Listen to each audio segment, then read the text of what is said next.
કેમ છો દોસ્તો? Option trader Gujarati new learning વિડીયોમાં આપ સૌ મિત્રોનું હાર્દિક સ્વાગત છે. તો કેવું રહ્યું મિત્રો આજનું ટ્રેડિંગ સેશન? ગઈકાલે ઓન ધ વે હતો એટલે ફૂલ એનાલિસિસ વિડીયો કે શોર્ટ વિડીયો બનાવવાનો ટાઈમ રહ્યો નહીં. સવારે થોડો પ્રયત્ન કર્યો હતો કે તમને લેવલ શેર કરી શકું, થોડો વ્યૂ કહી શકું, પણ 2 મિનિટમાં કંઈ વધારે આવી શકે નહીં. બરાબર, પણ છતાંય થોડું ઘણું સેફ રહી શક્યા હશે, કેમ કે મોસ્ટ ઓફ આપણા રજિસ્ટન્સની નિયર બાયથી માર્કેટે શૂટિંગ સ્ટાર બનાવી હતી. બરાબર, અને શૂટિંગ સ્ટારનો 15 મિનિટની કેન્ડલમાં લો બ્રેક કરી અને અહીંયા કન્ફર્મેશન ડાઉન સાઈડનું આપ્યું હતું કે ભાઈ હું રજિસ્ટન્સથી ડાઉન આવું છું. અને ત્યાર પછી પ્રીમિયમ ડીપ પણ આવ્યા હતા આ કેન્ડલ જ્યારે બની ને ત્યારે, અને ત્યાંથી એક સરસ મજાનો હોલ જોવા મળ્યો. બરાબર, એક તો આ કેન્ડલની અંદર તમારી એન્ટ્રી બની શકતી હતી, આ જે રીટેસ્ટ મારી, અને એક આ કેન્ડલમાં 2 વખત ઓપોર્ચ્યુનિટી હતી. બરાબર, સોરી, એક આ કેન્ડલમાં અને બીજી ઓપોર્ચ્યુનિટી હતી જ્યારે આ ઉપર આવ્યું ને ત્યારે. બતાવીશ ચાર્ટ ઉપર. મોસ્ટ ઓફ મેં તમને એક ક્લીન વસ્તુ કીધી કે ભાઈ ફર્સ્ટ 15 મિનિટની કેન્ડલ બની જાય, બરાબર, એટલે એક બોક્સ મારી દો. નાની કેન્ડલ હોય 30-40 પોઈન્ટની, બરાબર, જે બાજુ પણ બ્રેક કરશે ને એ બાજુ એક મૂવમેન્ટ આપી દેશે. તો એક તો ગઈકાલના ક્લોઝિંગની નીચે આ કેન્ડલનું ક્લોઝિંગ હતું, સેકન્ડ 15 મિનિટની કેન્ડલનું. અને બીજી વસ્તુ કે માર્કેટે ફર્સ્ટ 15 મિનિટની નીચે પણ બીજી 15 મિનિટનું ક્લોઝિંગ હતું. તો સારી જ વસ્તુ છે ભાઈ. જ્યારે જે કન્ફર્મેશન કેન્ડલ હતી, બરાબર, આ એરિયા સુધીની, તો એ એરિયા સુધી રિટ્રેસમેન્ટ માર્યું છે, જો દેખાય છે. તો હંમેશા જે બાજુ વેઇટેજ હોય એ બાજુ રિટ્રેસમેન્ટ મારે ને માર્કેટ, તો ત્યાંથી એક વખત 100 ટચ બને. ધારી લ્યો કે આ ફર્સ્ટ 15 મિનિટ છે આની અંદર, આ બોક્સની અંદર, બરાબર. હવે માર્કેટ અહીંયાથી અપસાઇડ જાય છે આ રીતે, અને ફરી અહીંયા આવશે ને તો અહીંયાથી બાય જ આવશે. કેટલા ટકા કેસમાં? તો કે 80%. 20%માં અહીંથી તમારો એસએલ પણ જશે.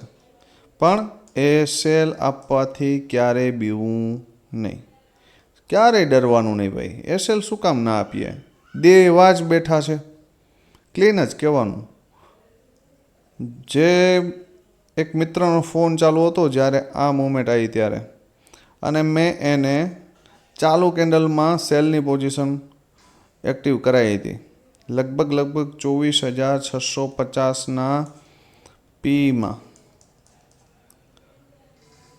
એન્ટ્રી કરાવી હતી 75, એસએલ હતો 72. બરાબર, એન્ટ્રી થઈ ગયા પછી એક ડીપ મારી. આ જ્યારે 75 આવ્યું ને ત્યારે 71.80 સમથિંગનો લો મારે છે, અને પછી ઉપર નીકળે છે ત્યારે અમે 72નો એસએલ મૂકીએ છીએ એમાં. બરાબર, એ મિત્ર જો વિડીયો જોતા હોય તો કન્ફર્મેશન આપજો કે ભાઈ આ કેન્ડલ ઉપર સાહેબે એન્ટ્રી કરાવી હતી. બરાબર, એટલે હંમેશા ક્લીન રાખવાનું કે લઈ જશે તો 4 પોઈન્ટનો એસએલ લઈ જશે, શું લઈ જશે બીજું, બાકી એન્ટ્રી બને. અહીંયા રિટ્રેસમેન્ટ ઉપર એન્ટ્રી બને. આ જગ્યાએ બધા મિત્રો કોલમાં ટ્રેપ થયા હશો. બરાબર, કેટલા મિત્રો કોલમાં ટ્રેપ થયા એ કોમેન્ટમાં જણાવજો. હવે આને બુલિશ થવું હોય તો માર્કેટ અહીંયાથી આવે છે નીચે, અહીંયાથી તો નેગેટિવ જ સાઇન છે, પણ અહીંયાથી ડીપ આવે, આ લો બ્રેક ન થાય અને આ હાઈ બ્રેક થાય, મતલબ કે અહીંથી આમ ઉપર નીકળે અને ફરી માર્કેટ જો આ રીતના આમ ડીપ આવે ને તો કોલમાં સારામાં સારી એન્ટ્રી બને. અમુક મિત્રોનો મને કોલ આવ્યો જ્યારે આ માર્કેટ ઉપર જતું હતું ત્યારે કે સાહેબ આ માર્કેટ બુલિશ થઈ ગયું. બિલકુલ નહીં ભાઈ, આ એક ગ્રીન કેન્ડલ જોઈને માર્કેટને બુલિશ ક્યારેય માની લેવું નહીં. બરાબર, મેં તમને સમજાવ્યું છે, આ નોટ કરવું તો કરી લેજો કે જ્યારે ડાઉન ટ્રેન્ડ કન્ટિન્યુ હોય અને અપ ટ્રેન્ડમાં કન્વર્ટ થવું હોય તો આ રીતના પેટર્ન બનાવવી પડે. બરાબર, અહીંયા એન્ટ્રી બને આટલું થઈ ગયા પછી આ રીતે. બરાબર, બાકી ડાયરેક્ટ સીધું જાય તો એને જવા દેવાનું, વધારે મગજમારીમાં પડવું નહીં. બરાબર, તો આ વાત થઈ ઇન્ડેક્સની. હવે જોઈ લઈએ આપણે એક કોલનું પ્રીમિયમ કે ભાઈ એની અંદર શું થયું છે. કોલના પ્રીમિયમમાં એક ઓપોર્ચ્યુનિટી મેં તમને કીધી હતી, વિથ પ્રાઇસ બોલ્યો હતો કે 71થી લઈ અને 78 સુધીમાં જો ક્યાંય મળે ને તો ફર્સ્ટ ટાર્ગેટ 105 છે અને બીજો 120 અથવા 125 આ ટ્રેન્ડ લાઇન સુધીનો મળી શકે. પણ વન વેમાં આ માર્કેટ અહીંયા જ ઓપન થયું. બરાબર, અને અહીંયાથી સીધું જતું રહ્યું. તો હું ક્યારે એવું કહેતો નથી કે ભાઈ આ પ્રીમિયમને મેં કીધું હતું અને તમે બાય કર્યો હશે તમને આ ટ્રેડ મળ્યો હશે. ના ભાઈ, પહેલી 3-5 મિનિટની કેન્ડલ આપણે શું કરવાની છે, વોચ કરવાની છે. અને આ સ્ટાર્ટની 15 મિનિટની અંદર જ માર્કેટ જતું રહ્યું છે તો જવા દો ભાઈ, શું વાંધો છે? આપણે પાસેથી કાંઈ લઈ ગયું નથી. હા, 46ની આજુબાજુ જ્યારે અહીંયા બેઝ બનાવ્યો અને આ એરિયામાં માર્કેટ ફરી આવ્યું છે તો આ એસએલ સાથે આપણે આ ટાર્ગેટ માટે બેસી શકીએ. તો એમાં કંઈક 20 પોઈન્ટ જેવું મળ્યું છે, એનાથી વિશેષ એમાં કંઈ મળ્યું નથી. પણ સારામાં સારા 2 ટ્રેડ પુટની અંદર મળ્યા છે, જોઈ લઈએ.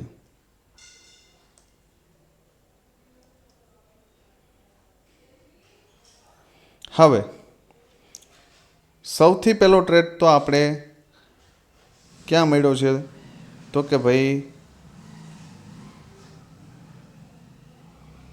આ એરિયામાં, અહીંયા દેખાય છે. હા, શું કામ તો કે માર્કેટ અહીંયાથી શું થયું છે તો કે બાઉન્સ થયું છે. બરાબર, ફરી ક્યાં આવે છે, ડીપ આવે છે અને ડીપથી જો એન્ટ્રી થઈ હોય તો અહીંયા સુધીના ટાર્ગેટ મળ્યા છે. તો લગભગ 20થી 25 પોઈન્ટ તો આ પ્રીમિયમમાં પણ છે. બરાબર, મારી પાસે પ્રીમિયમ હતું 24,650, તો એમાં લગભગ મારી 30થી 32 પોઈન્ટ એની અંદર મને મળ્યા છે. તો આની અંદર 20-25 પોઈન્ટ તો મળ્યા જ હશે. બરાબર, પણ તમારી એન્ટ્રી ક્યાં થવી જોઈએ? ડીપ, આ એરિયામાં, રેડ કેન્ડલમાં. કેવી કેન્ડલમાં? રેડ કેન્ડલમાં. પણ તમારું સેટઅપ હોવું જોઈએ કે મારો એસએલ અહીંયા છે, અહીંયા આવે છે તો હું આને પકડી લઉં, મારો આ ટાર્ગેટ છે. બરાબર, એક વખત અહીંયા અને બીજી વખત આ એરિયાની અંદર પણ એન્ટ્રીનો એક મોકો હતો. કેમ તો કે 58ની ઉપર એક કેન્ડલનું ક્લોઝિંગ આવ્યું હતું આપણા નિયમ કાયદા મુજબ. બરાબર, બીજી કેન્ડલે એનો હાઈ બ્રેક કર્યો, ત્રીજી કેન્ડલે રિટેસ્ટ કર્યું અને આ તમારો એસએલ હતો ને આ તમારો ટાર્ગેટ હતો. તો ત્યાં પણ એક સારામાં સારો ટ્રેડ મળ્યો. અને એક આ એરિયામાં ટ્રેડ મળ્યો છે, જ્યાં આ કેન્ડલ ડીપ આવી છે ને ત્યારે પ્રીમિયમ આમ રિટેસ્ટ મારતું હતું. બરાબર, ત્યારે અહીંયાથી એન્ટ્રી બનતી હતી.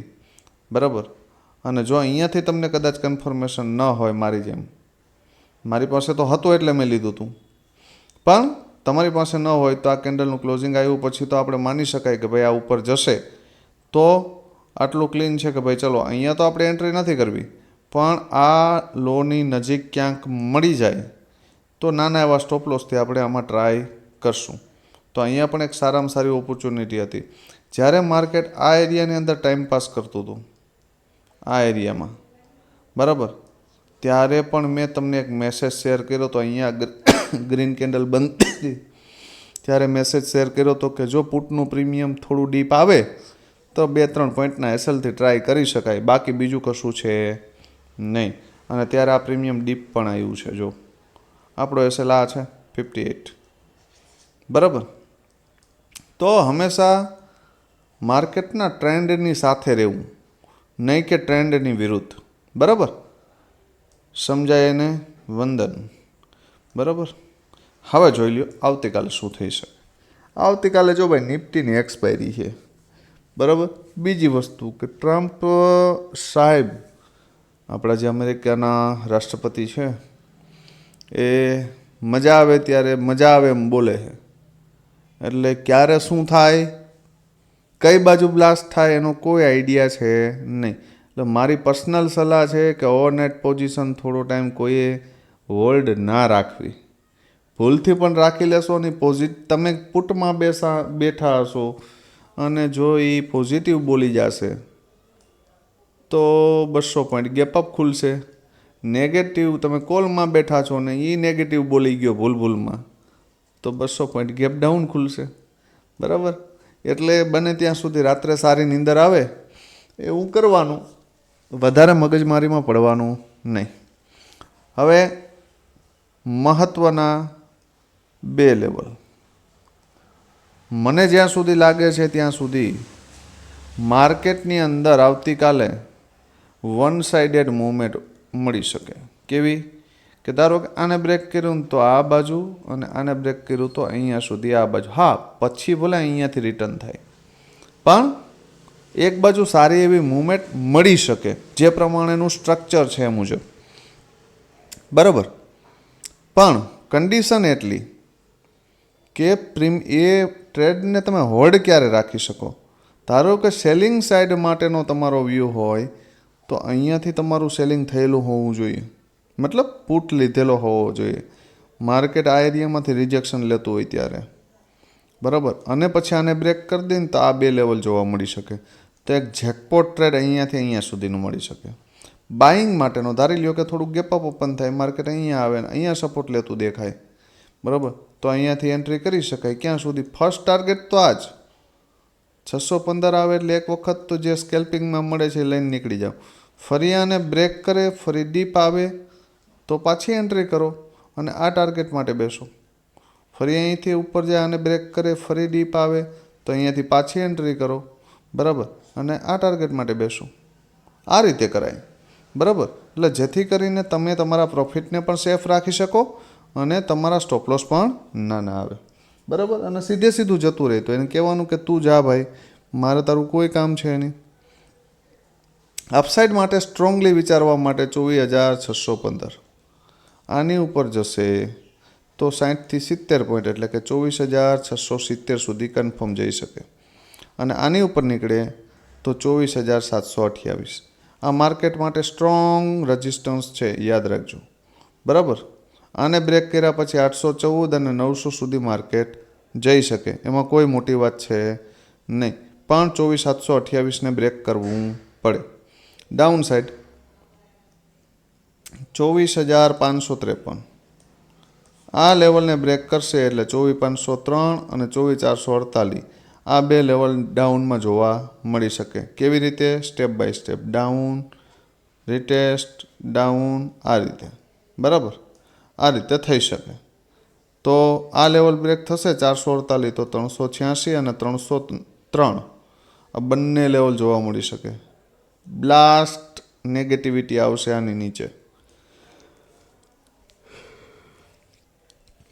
હવે ખાસ વાત પ્રીમિયમ, કે ભાઈ પ્રીમિયમમાં શું થઈ શકે. સૌથી પહેલાં કોલનું પ્રીમિયમ 24,600નો CE. બરાબર.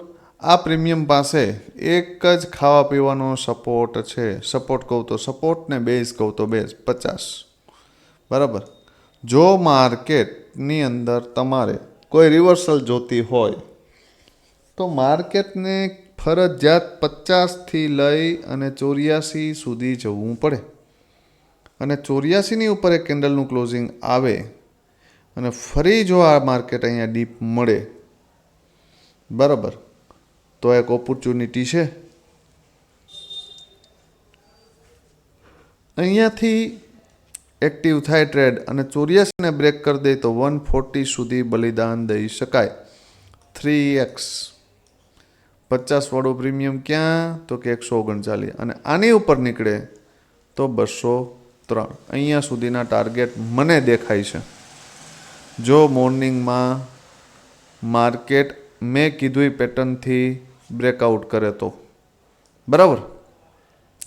ધારી લ્યો કે આ પ્રીમિયમ આ ટ્રેન્ડ લાઇન ક્રોસ આવે છે ને એની આજુબાજુ ઓપન થઈ જાય અને ધીમે ધીમે કરતું અહીંયા આવે અને 1-1.5 વાગ્યા સુધીમાં અહીંયા સપોર્ટ લેતું દેખાય તો ફરી અહીંયાથી પાછી એન્ટ્રી બની શકે. ક્યાં સુધી?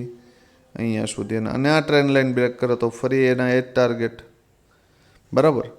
પણ ધારી લ્યો ત્રીજી કન્ડિશન કે હેવી ગેપ અપ ઓપન થાય આ એરિયામાં, તો આ ટ્રેન્ડ લાઇનનો સપોર્ટ લઈ શકે.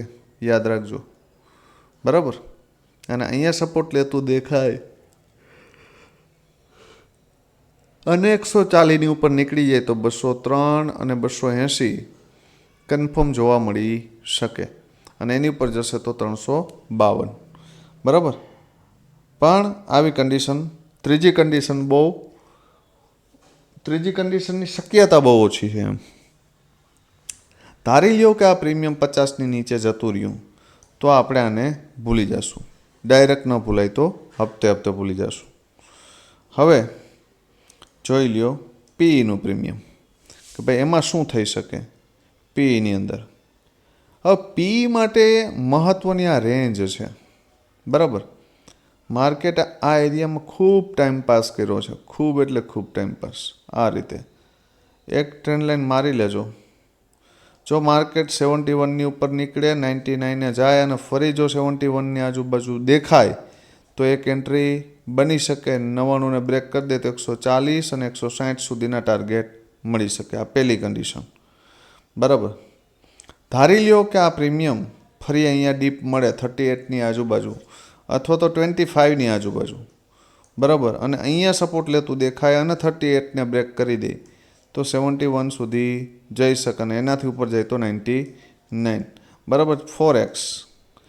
તો આ બે કન્ડિશન છે. ધારી લ્યો કે માર્કેટ થોડુંક ગેપ અપ ઓપન થાય અને આ પ્રીમિયમ સીધું અહીંયા ઓપન થઈ જાય તો એક ઓપોર્ચ્યુનિટી અહીંયાથી છે ક્યાં સુધી? આ ક્લોઝિંગ સુધી. બરાબર. એટલે આ 3 ઓપોર્ચ્યુનિટી આની અંદર છે. બરાબર. ચાર્ટમાં દોરી લેજો અને મગજમાં ફિટ કરી લેજો. હવે નિફ્ટીના 2 પ્રીમિયમ આપણે જોઈ લીધા. સેન્સેક્સ માટે આપણે શોર્ટ વિડીયો બનાવી દઈશું. બરાબર. કે ભાઈ સેન્સેક્સની અંદર શું કરવું એના માટે શોર્ટ જ રાખશું. કેમ કે સેન્સેક્સના વધારે મિત્રો છે નહીં. આજે શું કર્યું છે એ ખાસ કોમેન્ટ કરીને જણાવજો કે ભાઈ આજે તમે શું કર્યું છે. ખરેખર વિડીયો ના આવે તો તમારી જે કોન્ફિડન્સ છે એ કેટલો ડાઉન થાય છે એ ખાસ કોમેન્ટમાં જણાવજો કે ભાઈ વિડીયો સાંભળવાથી અથવા તો જોવાથી કે સમજવાથી તમારા કોન્ફિડન્સ લેવલમાં કેટલો વધારો થાય છે. અને આજે તમને બિલકુલ વિડીયો નથી જોયો તો તમારા ટ્રેડિંગ જર્નીમાં આજની કેટલો ડિફરન્સ લાગ્યો. આ ડેઈલી કરો છો અને આજ કરો છો એમાં કેટલો ડિફરન્સ લાગે છે, કોન્ફિડન્સનો કેટલો અભાવ રહે છે એ મને ખાસ કોમેન્ટ કરીને જણાવજો. બરાબર. તો વિડીયોને બને એટલો લાઈક કરજો, શેર કરજો અને ફરજિયાત મિત્રો કોમેન્ટ કરવાનું રાખજો. કેમ કે અમે જેટલો એફર્ટ આપીએ છીએ બરાબર તો કમસે કમ તમે એક કોમેન્ટ તો કરી શકો તો જેથી કરીને વધારે ગુજરાતી ભાઈઓ સુધી આપણો આ વિડીયો પહોંચે અને વધુમાં વધુ મિત્રોને શેર કરો. આવતીકાલે ફરી મળીશું નવા વિડીયોમાં. ત્યાં સુધી જય માતાજી, હર હર મહાદેવ.